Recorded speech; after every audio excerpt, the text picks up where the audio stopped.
ഈശോമിശിഹായ്ക്ക് സ്തുതിയായിരിക്കട്ടെ. പ്രിയ സഹോദര സഹോദരി, നിനക്ക് നല്ല ഒരു ദിവസം നേരി. ഈശോ നിൻ്റെ ജീവിതത്തെ അനുഗ്രഹിക്കട്ടെ എന്ന് പ്രാർത്ഥിക്കുന്നു. ഈ ദിവസങ്ങളെല്ലാം കപടതയെക്കുറിച്ചാണ് സംസാരിച്ചുകൊണ്ടിരിക്കുക. ഇന്നലെ നമ്മളുടെ ഫരീസയരെ ഈശോ ശാസിക്കുന്നതായിട്ട്, അതിനുശേഷം ഈശോ ശാസിക്കുക നിയമജ്ഞരെയാണ്. നിയമത്തിൻ്റെ എല്ലാ വള്ളിയും പുള്ളികളും അറിയാവുന്നവരെ അവരെ ഈശോ വിളിക്കുക.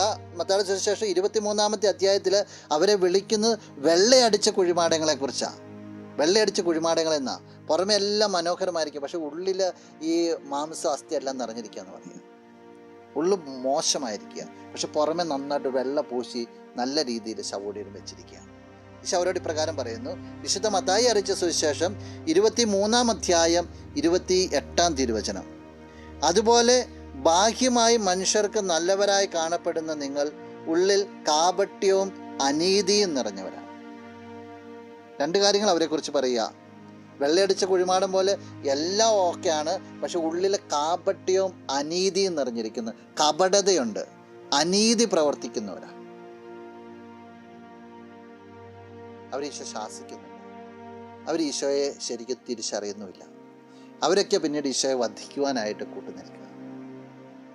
കപടതയും അനീതി, അതിനുള്ള ഏറ്റവും നല്ലൊരു മാർഗമാണ് മാറിക്കിട്ടാൻ. പൂർണ്ണ ഹൃദയത്തോടെ ഈശോയെ നീ സ്വീകരിക്കുക.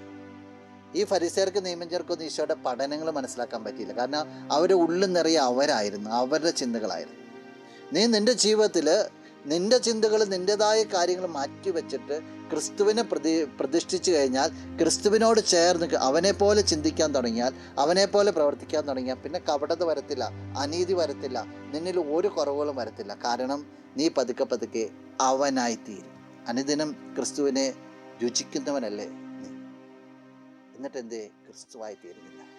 ക്രിസ്തുവിനെ സ്വീകരിക്കുന്ന നീ അവനെപ്പോലെ ആകാനായിട്ട് ആഗ്രഹിക്കുന്നില്ല. ഒരു ദാഹം ഈ പ്രഭാതത്തിലുണ്ടാകട്ടെ. എനിക്ക് എൻ്റെ ക്രിസ്തുവിനോട് ചേർന്ന് അവനെപ്പോലെ ആയി മുന്നോട്ട് പോകണം. വലിയൊരു ദാഹം. അതിനായിട്ട് ഈശോ തന്നെ അനുഗ്രഹിക്കും. നമുക്ക് പ്രാർത്ഥിക്കാം. കണ്ണുകളടച്ച് കരങ്ങൾ പോകാം. നല്ലവനായ കർത്താവേ, നിന്നെ അങ്ങ് സ്തുതിക്കുന്നു, ആരാധിക്കുന്നു, മഹത്വപ്പെടുത്തുന്നു.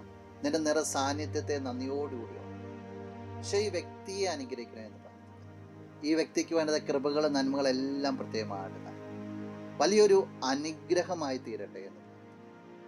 കപടതയില്ലാതെ എപ്പോഴും ശുദ്ധ ഹൃദയത്തോടുകൂടി മുന്നോട്ട് പോകും. ഈ വ്യക്തിക്ക് നീ കൃപ നൽകും, ഇപ്പോഴും എപ്പോഴും എന്നേ. ആമേൻ.